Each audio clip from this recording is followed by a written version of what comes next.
and you're going to see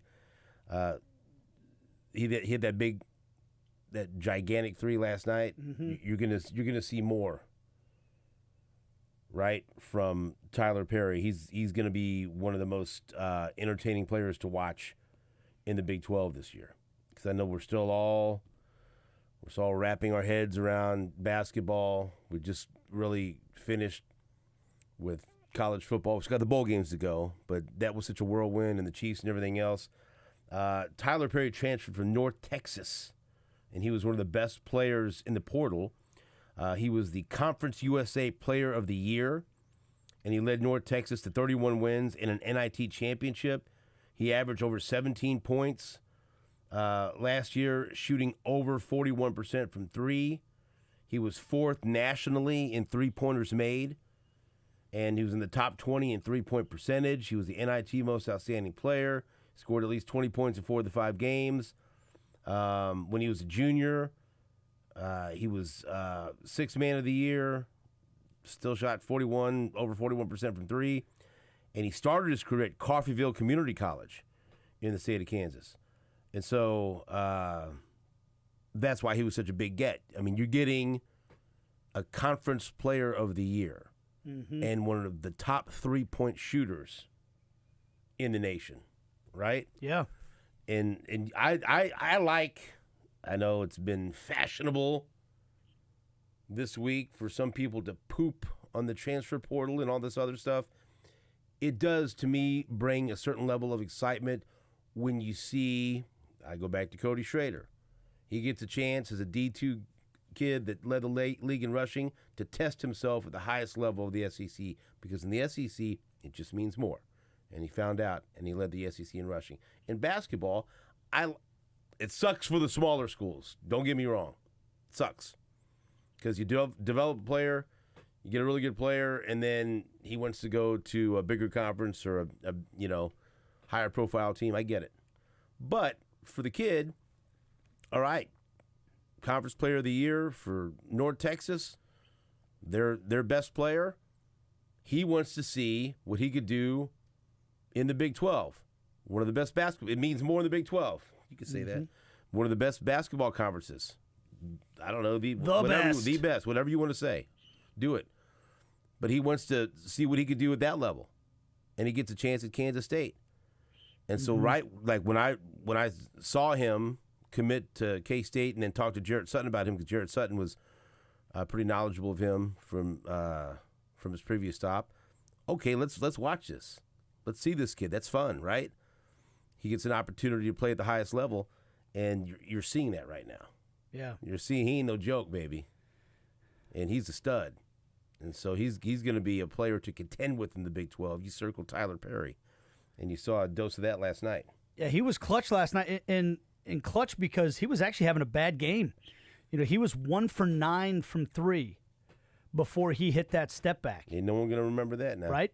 And the reason I remember is because, I got these K-State buddies that text with me during the games, and they were griping the late clock situations. Jerome Tang's not drawing anything up, but dribbling around and taking a step back 3-pointer. And then it's at the end of the game, they're down by 2, and Tyler Perry dribbles around, takes a step back 3-pointer and drills it, and they win the game. And by the way, a kid's going to be good when before he plays a game, he's got a shirt at Charlie Hustle. Oh yeah, look at that. And so if you're a K-State fan, I would suggest maybe, or if you got a K-State fan in your life, I would suggest maybe preparing them for basketball season the right way and going to Charlie Hustle and getting the Mr. Big Shot. Perfect lavender. Right, like today, this would be the shirt to wear to the office. Yeah. Nate wants you to focus on the 1 for 9, but I'll focus on the Big Shot.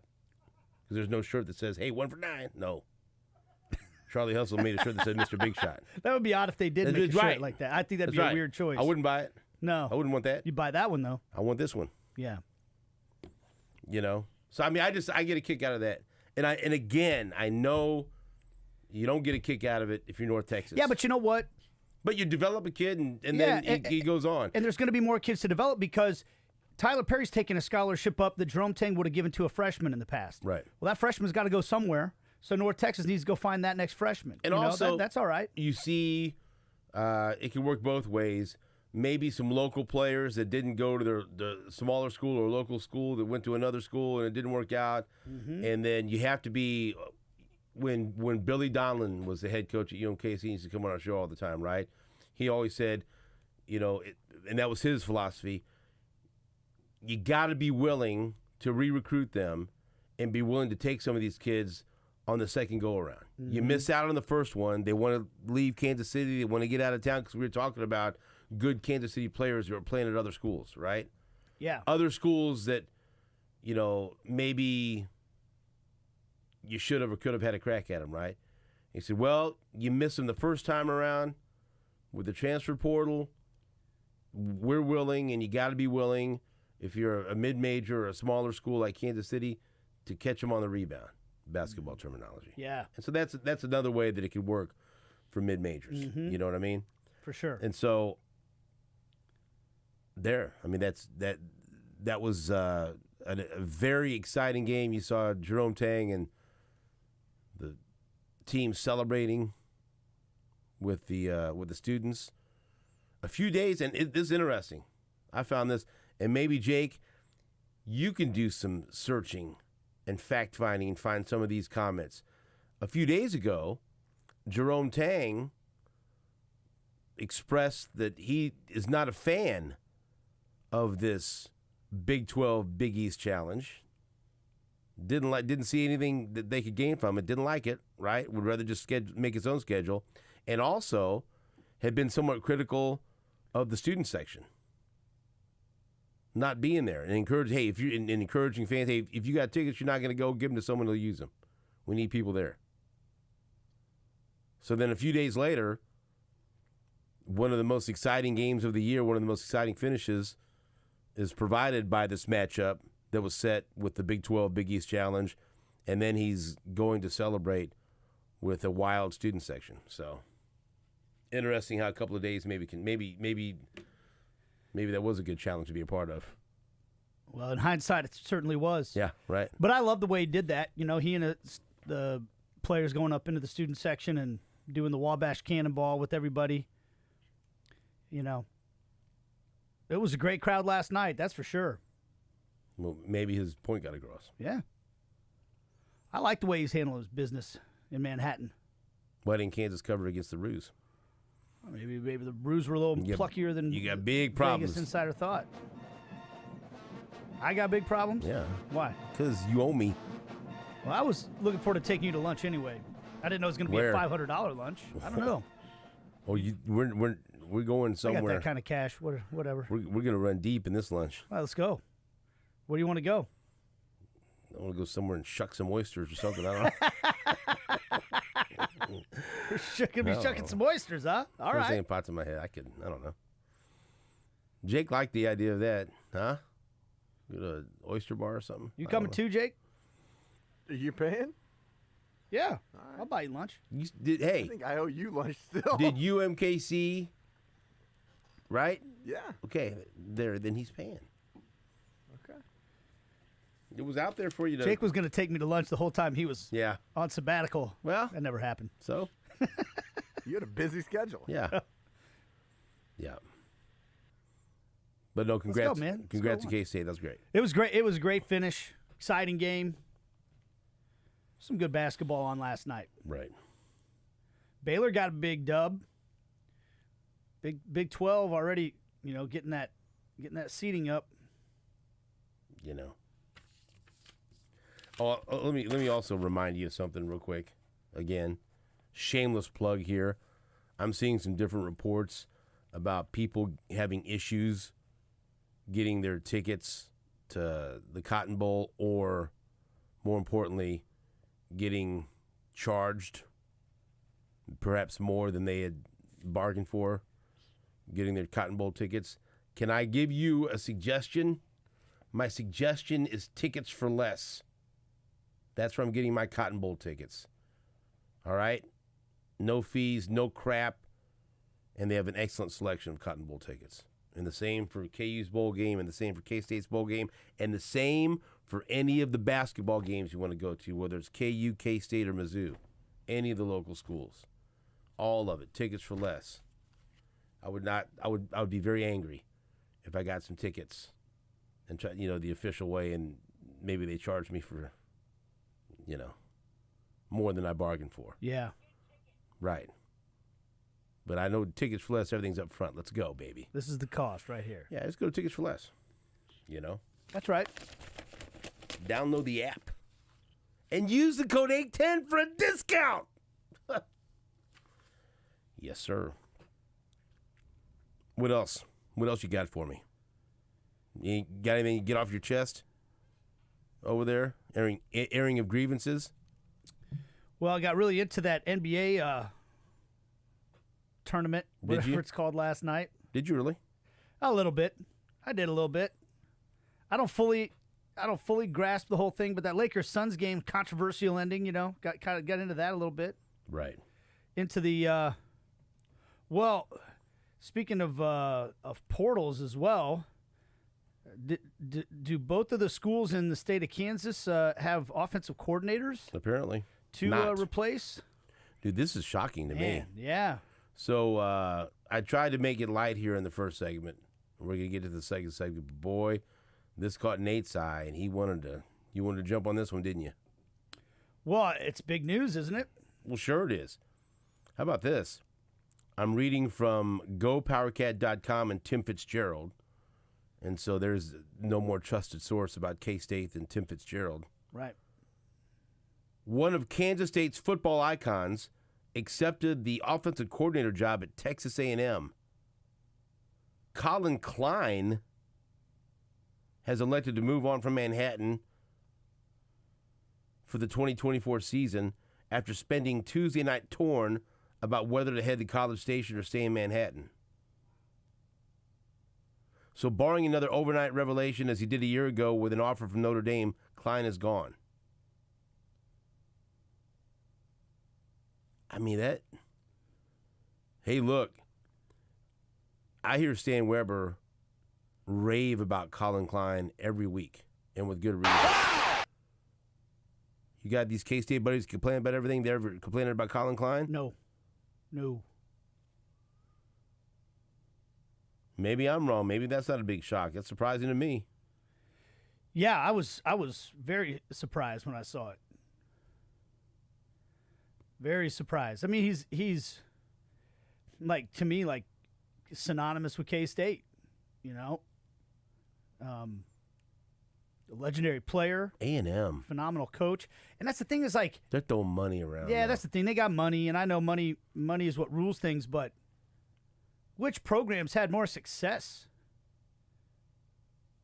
Like, I just, like Texas A&M,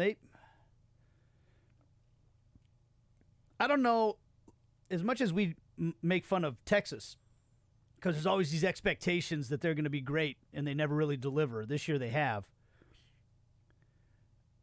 I don't know if there's a bigger disparity between how one program sees itself and what its actual production is than Texas A&M.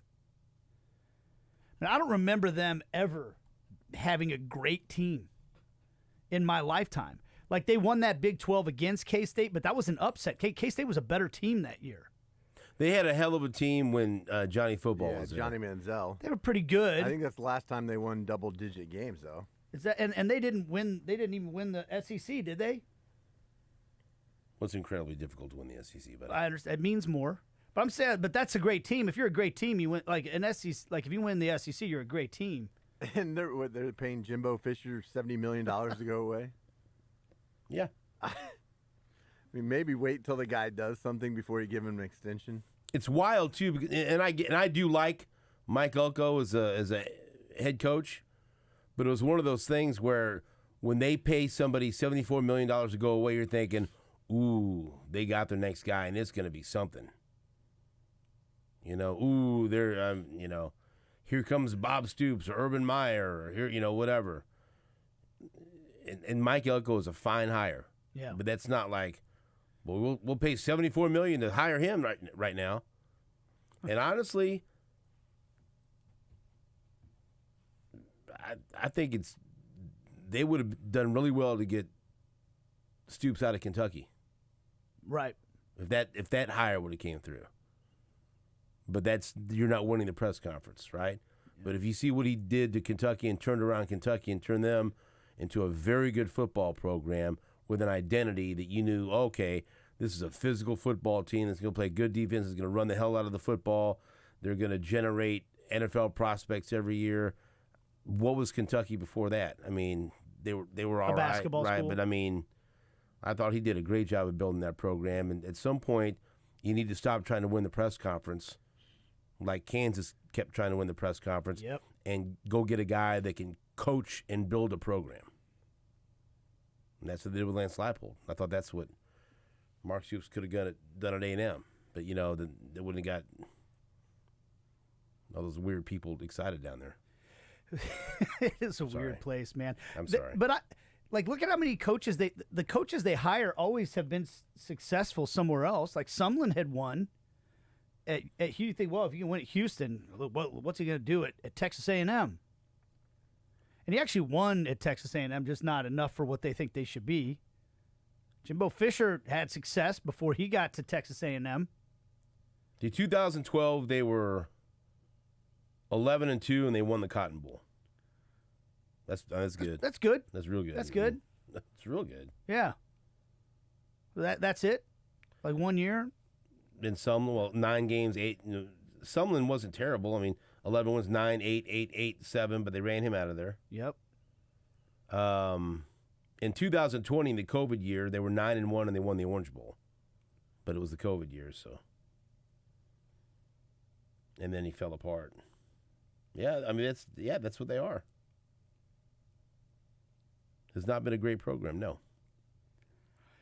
I feel like, I mean, I'd have to go year by year, but I just feel like if you stack up K-State's years, you know, over the last 30 years versus Texas A&M's, K-State would have had much more success. Maybe I'm wrong about that, but that's what's in my mind anyway. You know, a couple conference titles, but money's powerful. You know, I can't tell anybody they should walk. I'm sure they offered Colin Klein a lot of money. They clearly have it. It'd be weird if they didn't. Right. You know. Yeah, I mean I would think that's what would be what it would take. But two really good offensive coordinators in the state of Kansas that went elsewhere. You know, which is hopefully both programs can replace them since they've got good solid leadership at the top. You know what's crazy? Like, you know, everyone knows Mizzou, SEC. Mizzou's had 3 double-digit win seasons since Texas A&M has had their last one. Right there.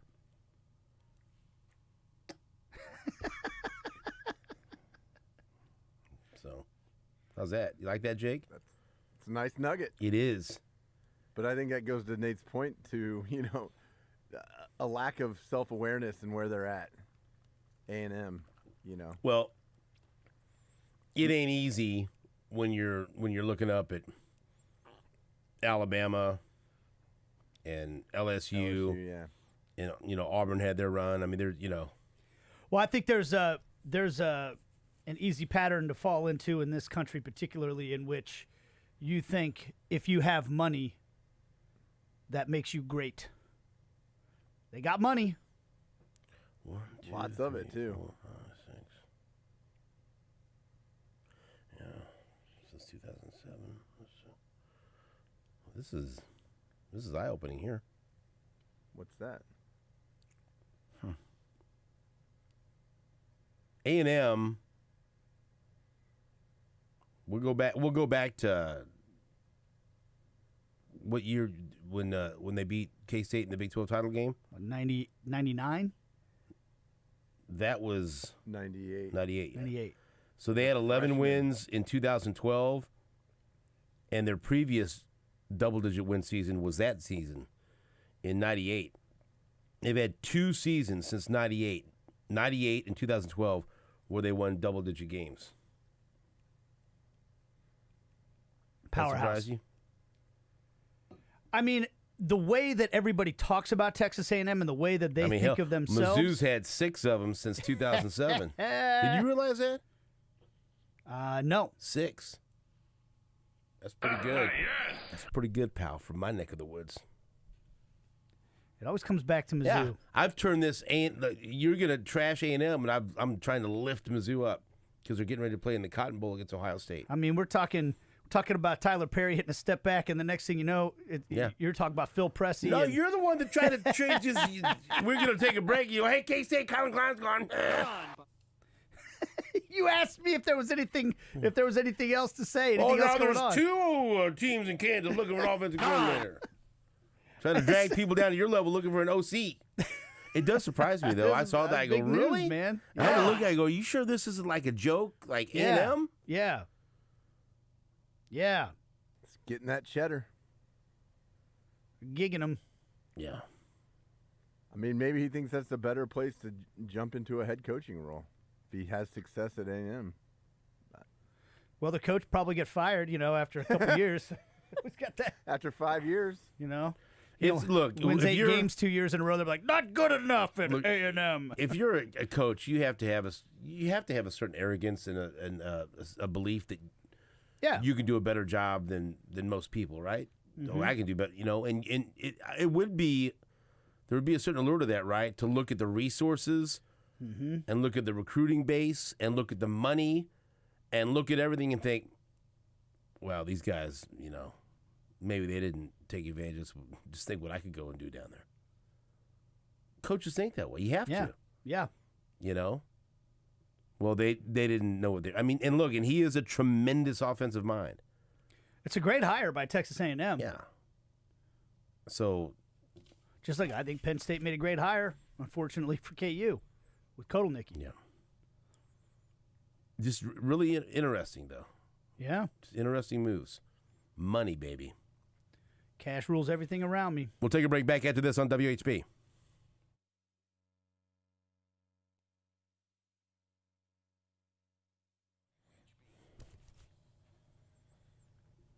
Hello there, Kansas City. Steven St. John here for Amini's. The weather is, it's cold, to be honest with you.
Welcome back to the Border Patrol on Sports Radio 810 WHB. It's the holiday season, which means I'll be spending lots of time at my Hy-Vee, and there's great Hy-Vee locations all over the area. And my friend Zach Jones here is on the show to talk about Hy-Vee being my holiday headquarters and why it should be your holiday headquarters. Zach, good morning. How are you? Hey, fantastic, Stephen, and you? Doing very well, and I'm in the same boat as many people out there. I'm going to be attending many holiday gatherings and even hosting a few.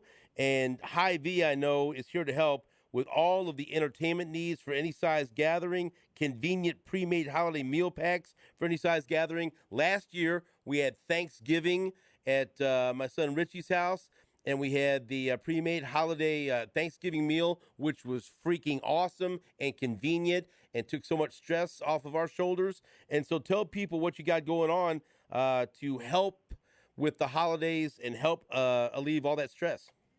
Hey, yeah, I mean, just like you mentioned, those holiday meal packs are a game changer for the holidays. You're so busy. You've got family in town. You're running around. Let us do all the cooking. You know, it's just like Grandma used to make it, right? And all you have to do is heat it up and feed it to the family, and then at the end you throw away everything, and you have no dishes to do. And the best part is when you go on the app and you take a look at it, you can mix and match and to what the main course is going to be, what your favorite sides are, the desserts, everything. You could make it very specific to exactly what you like, right? Exactly. Yep. We don't want to choose it for you. Everybody's got their own traditions, so we want to have everything that everybody could ever want.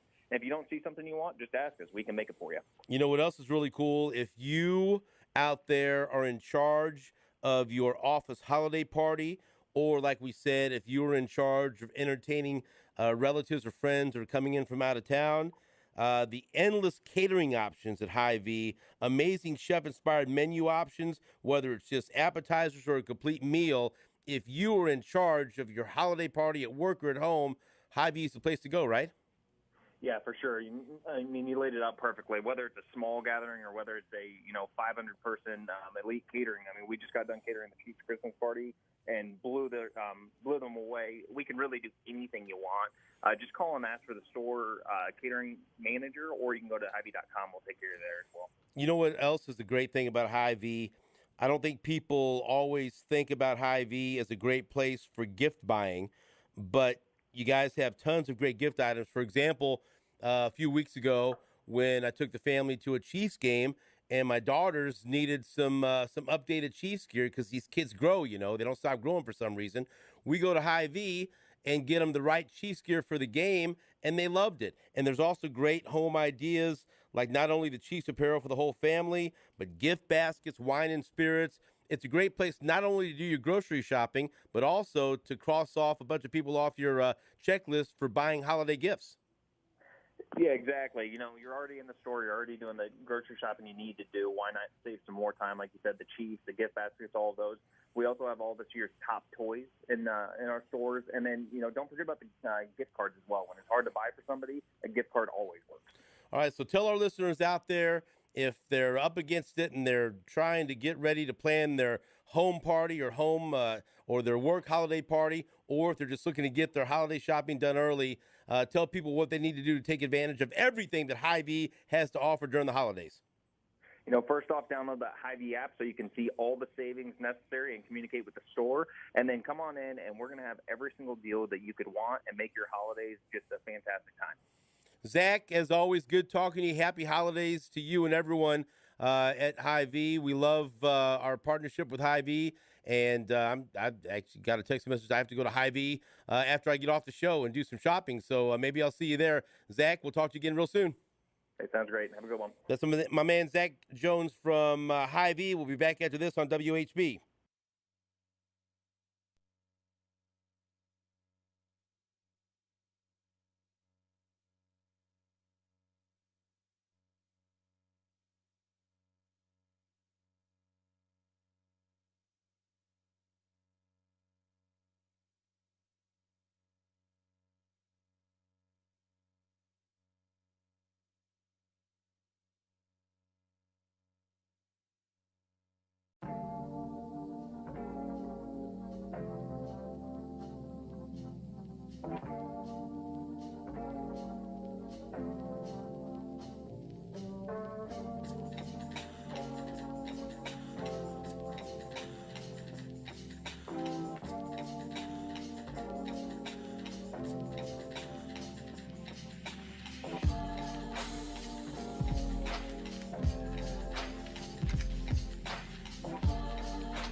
You've been talking to Zach Jones from Hy-Vee, and all week long we've been giving away Hy-Vee gift cards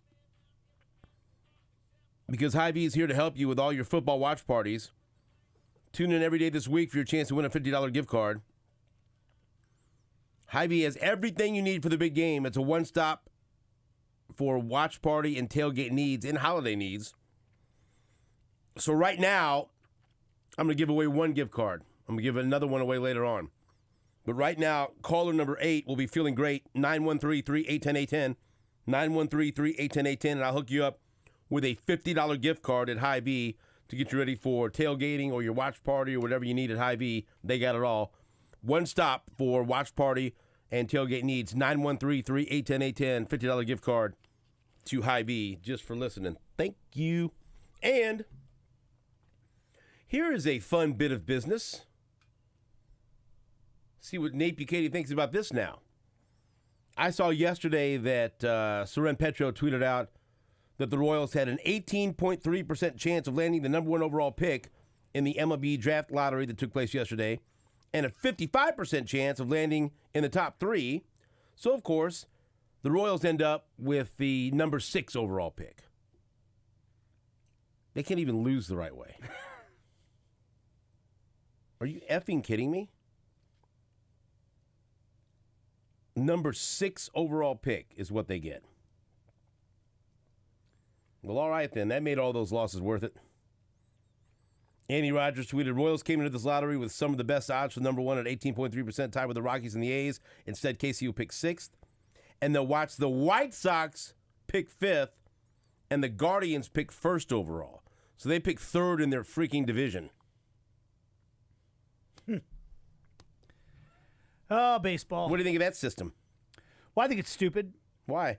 But I also have never been a fan of rewarding losing, so I don't really have any sympathy for the Royals in that regard. I don't think that sports should reward you for losing. That's the worst possible draft spot because, as Rainey Gisele pointed out, only the top 6 picks are considered lottery picks. And with these rules, you can't have a lottery pick 3 years in a row.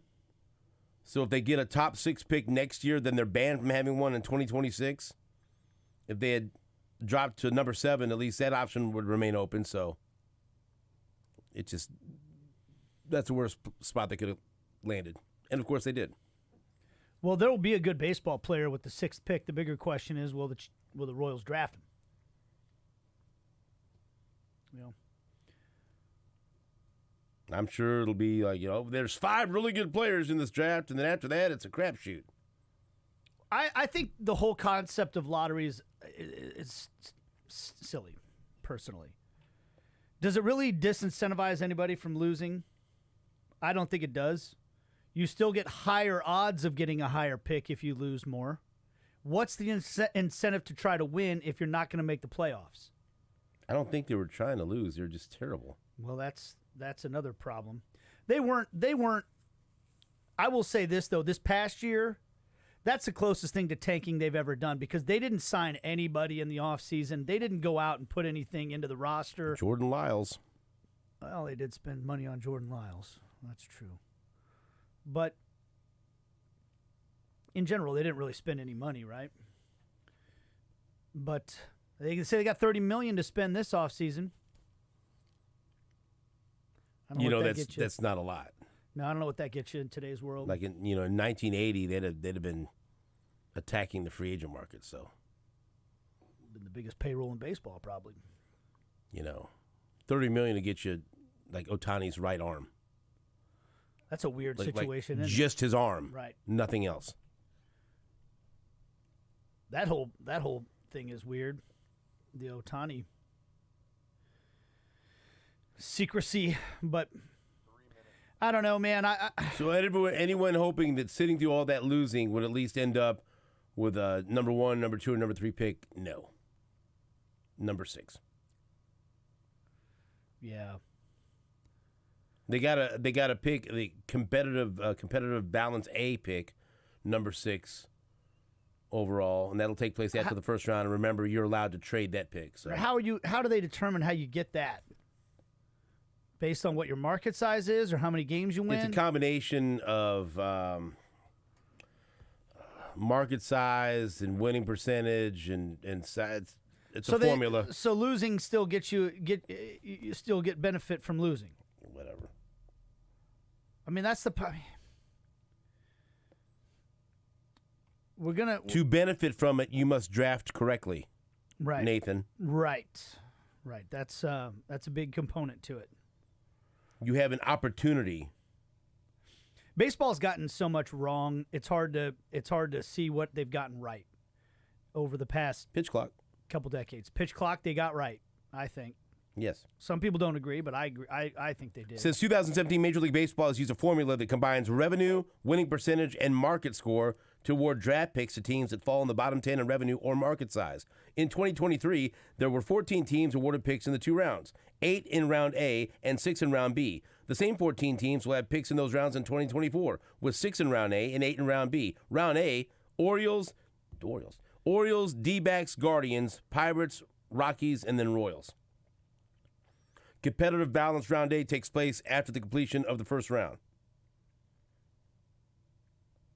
Pick numbers are subject to change based on trades and qualifying free agent signings. Competitive balanced round picks are the only MLB draft picks that can be traded. And the Royals have done that before, you remember. They traded one in the Drew Waters trade. That's how they acquired him.